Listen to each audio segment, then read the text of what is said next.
Help! I need help! Help! Help! Help! Өнөөдрийн хөргөх түүх нэгэн хүүгийн маш аимшигтай өхлийн талаар бөгөөд хэрвээ та хит мэдрэг эсвэл давчуу орчноос айдаг нэгэн бол энэ бичлэгийг алгасаж энэ бичлэгийн өмнө орсон тагнуулчдын талаарх бичлэгийг үзхийг санал болгож байна. Харин нэгэнтээ үзгээр шийдсэн бол бичлэгийг эхэлцгээе. Энэ түүхийн үйл явдал өрнөх 2018 оны 4-р сарын 10-ны өдөр 16 настай Кайл Плаш гэх хүү Cincinnati хотын Seven Hills ахлах сургуулийн гадах зогсоол дээр машинаа байрлуулсан байв. Кайл хүүгийн машин бол 2004 онд үйлдвэрлэгдсэн алтлаг өнгийн Honda Odyssey гэх машин юм. Хүү хичээлээ тараад зогсоол дээр ирж машинаасаа тенниснийхээ хэрэгслүүдэд авахар болсноор энэ аимшиг түүх эхлэх болно. Тенниснийх нь хэрэгслүүд Кайлийн машины ард багажинд нь байлаа. Зогсоолын хяналтын камерт хүү 15 цаг 5 минут үед зогсоол дээр ирж машинд сууж байгааг нь бичигдсэн нь хожим тодорхой болсон юм. Кайл машиныхаа арын суудалд жолооч талаасаа суусан ч тэр машинаасаа ахин амьд мэнд гарч ирэхгүй. Тэр машиныхаа арын суудалд суугаад хойшооноо багаж руугаа эд зүйлээ авахар бичлэгт үзүүлж байгаа шиг сандлаа даван тонгох үед сандал нь хоошоо унаж хүүгийн цээж хэсгээр нь даран гацааж орхив. Ингэж тэр үхлийн занганд орхон тэр Кайл суудлыг буцаан түлхэх юм уу өөрийнхөө биеч сугалж авах боломжгүй дээр амьсгалахад хэцүү болж ирсэн байна. Цээжин дээр нь даралт үзүүлэх машины суудал нь ойролцоогоор 40 кг орчим байсан гэж хожим тогтоогдсон байдаг. Энд Кайлын өөрийнх нь биеийн онцлогч дуртхан зүйтэй үзээ. Тэр 16 настай ч 157 см өндөртэй 50 кг жинтэй хүү байсан юм. 15 цаг 12 минутанд хүүгийн машины ойрхон зогсоол дээр байсан улаан машин дээр хоёр хүн ирж суун хөдөлж байгаа нь камерт өвтжээ. Энэ хоёр хүн машиндаа суухаасаа өмнө 20 секунд орчим машиныхаа ард зогссон гэсэн ч тусламж ирэн машиндаа орилох Кайл хүүг сонслохгүй машиндаа суун 15 цаг 14 минутанд зогсоолоос хөдөлцгөв. Энэ үед машиндаа гатсан хүүгийн халаасанд гар утсан байсан юм. Гэвч түүний гатсан байдал нь гар утсаа авахт нь ямар ч боломжийг түүнд олгохгүй л байлаа. Кайл хүү өөрийн нөхцөл байдлыг амархан ойлгон гар нь хүрэхгүй ч гэсэн хоолоогоороо Siri аппликейшнаар утсаа удирдан 911 дугаарт залгах арга олсон байдаг. Хэдийгээр тэр 911 утсанд залгаж чадсан ч утас нь түүнээс хол байгаа тул диспетчерийн яриаг сонсож чадахгүй байв. Харин нөгөө талд нь диспетчерт Кайлийн яриа хол бүглүү сонсогдож байсан юм. Диспетчер түүнээс асуултууд асууж байсан ч хүү сонсохгүй байгаа тул хариулж чадахгүй байлаа. Одоо бүгдээрээ тэрхүү дуудлагыг хамтдаа сонсцгоё. Help! Cincinnati 911. That is the address of your emergency. The person left. Help! Help! Cincinnati 911. I'm stuck in my bed outside the Seven Hills Hotel parking lot. The Seven Hills what parking lot? Help! I need help. Where are you? Hey Siri. Hello? Hang on. Hello? Help! Help! Help! Where are you?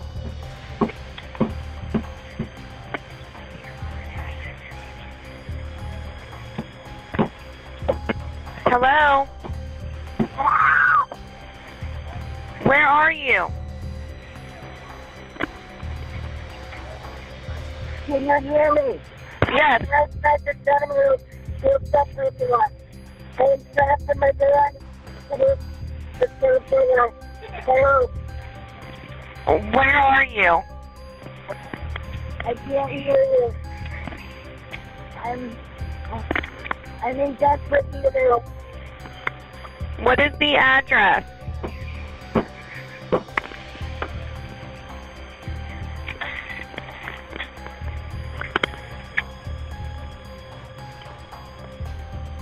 I'm in help. Help! Help! I can't hear you. Where are you?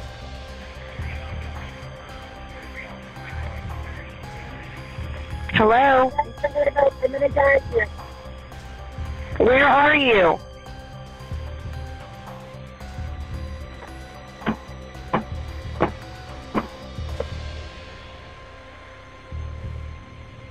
Help!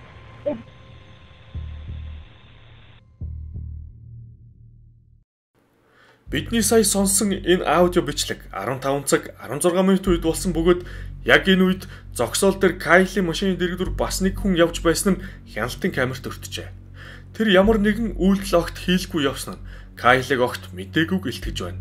Үүний дараа 15 цаг 19 минутанд Кайлийн машины яг дэргэд машина тавьсан жолооч машиндаа эргэн ирж байгаа нь камерт бичигдсэн юм. Гэвч яг дэрэгдэх машинд нь хүн аврал ирэн тэмцэж байсан ч өнөө хүн юу ч анзааралгүй хөдлөн явлаа.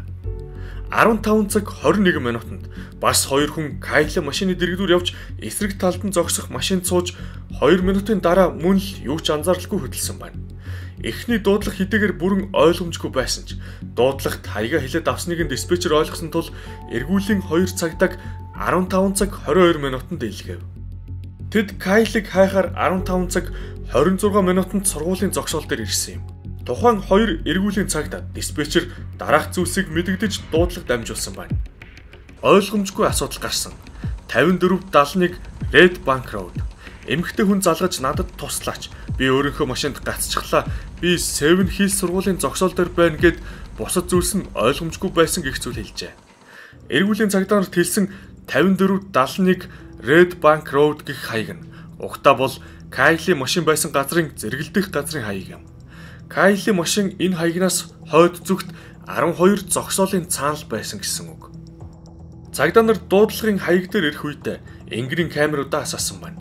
Тэд сургуулийн зогсоол дээгүүр машинтайгаа тойрч дуудлага өгсөн эмэгтэйг хайх үедээ радио сонсож юм идцгэж байсан юм. Цагдаа нар машинаасаа буулгүй хид тойроод ямар нэгэн сэжигтэй зүйл олоогүй тул энгэрийн камеруудаа унтрааснаа нь эрен хайх ажлыг дууссныг илтгэж байна. Хожим тодорхойлсноор тэд зогсоолыг бүрэн шалгаагүй хэрнээ камера унтрааснаа нь том зөрчил гэж үзсэн юм.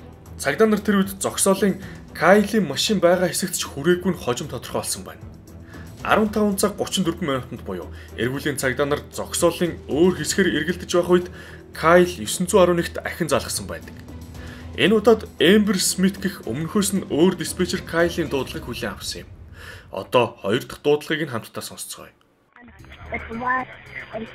So 911, what is the address for your emergency? Anyone there?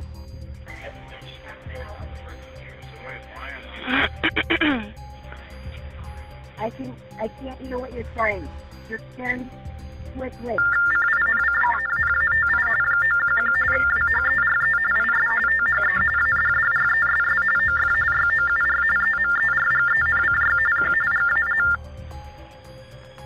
I probably don't have much time left to tell my mom that I love her if I die.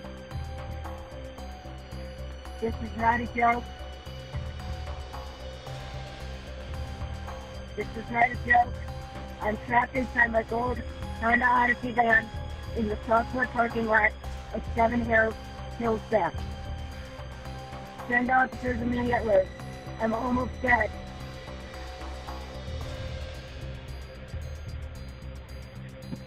Seven Hills now. Seven Hills.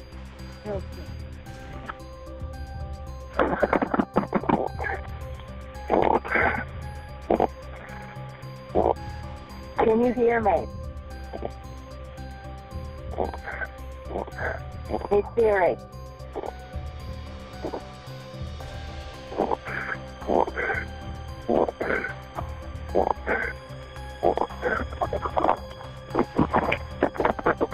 Hey Siri. I'm in a go.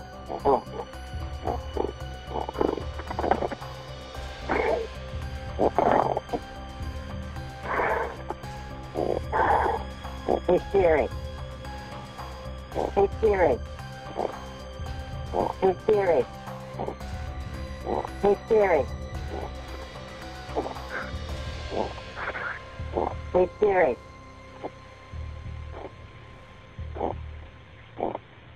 All the blood.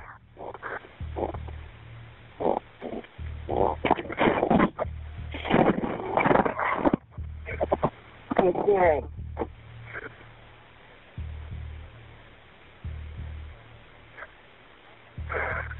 Hey Siri.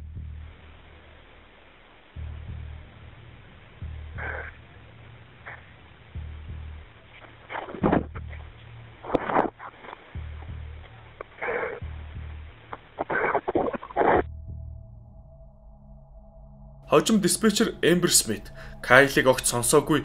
Тийм учраас хэл ярианы болон сонсголын асуудалтай хүмүүсээс ирсэн дуудлага гэсэн функцийг ажилуулан орхисон гэв. Дуудлага 3 минут орчим болсны дараа диспетчер дуудлагыг тасалж эргүүлэн залгасан боловч дуудлага нь дуут шууданд холбогдоод хинч хариулсангүй. Тэр өдрийнхөө орой Кайлын гэрийнхэн хүүн сургуулиасаа ирээгүүд санаа зовнож эхэллээ. Гэрийнхэн цагдаад мэдгэдгээс өөртөж өөрсдөө хүүгээ хайхаар болсон бөгөөд гар утасны аппликейшнээр түүний байршлыг тогтоож зогсоол дээр байх машиныг нь олсон байна.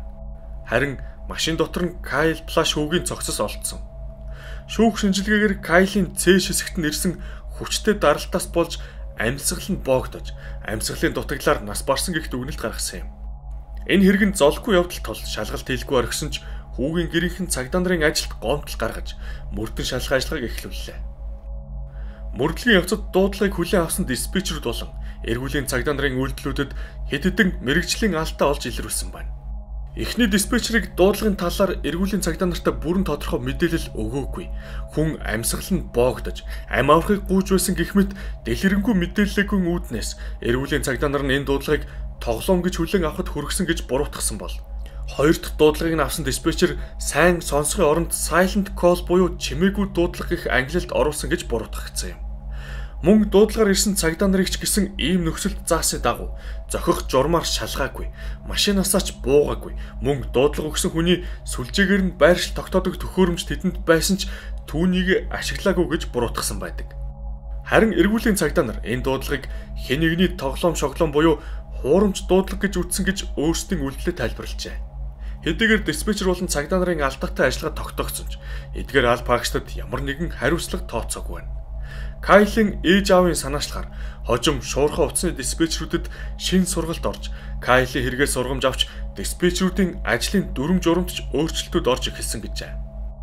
Эцэг эх нь хүүн олон хүнийг аврах үүрэгтэй нэгэн байсан гэж үзэн, Кайлын түүхийг Америкийн нэгдсэн улс даяар явж олон нийтэд түгээж, нэгч гэсэн диспетчер ийм нөхцөл тулгуур асуудалд арай өөрөөр хандаасаа гэж тэдэнд ойлгуулахыг хичээдэг байна.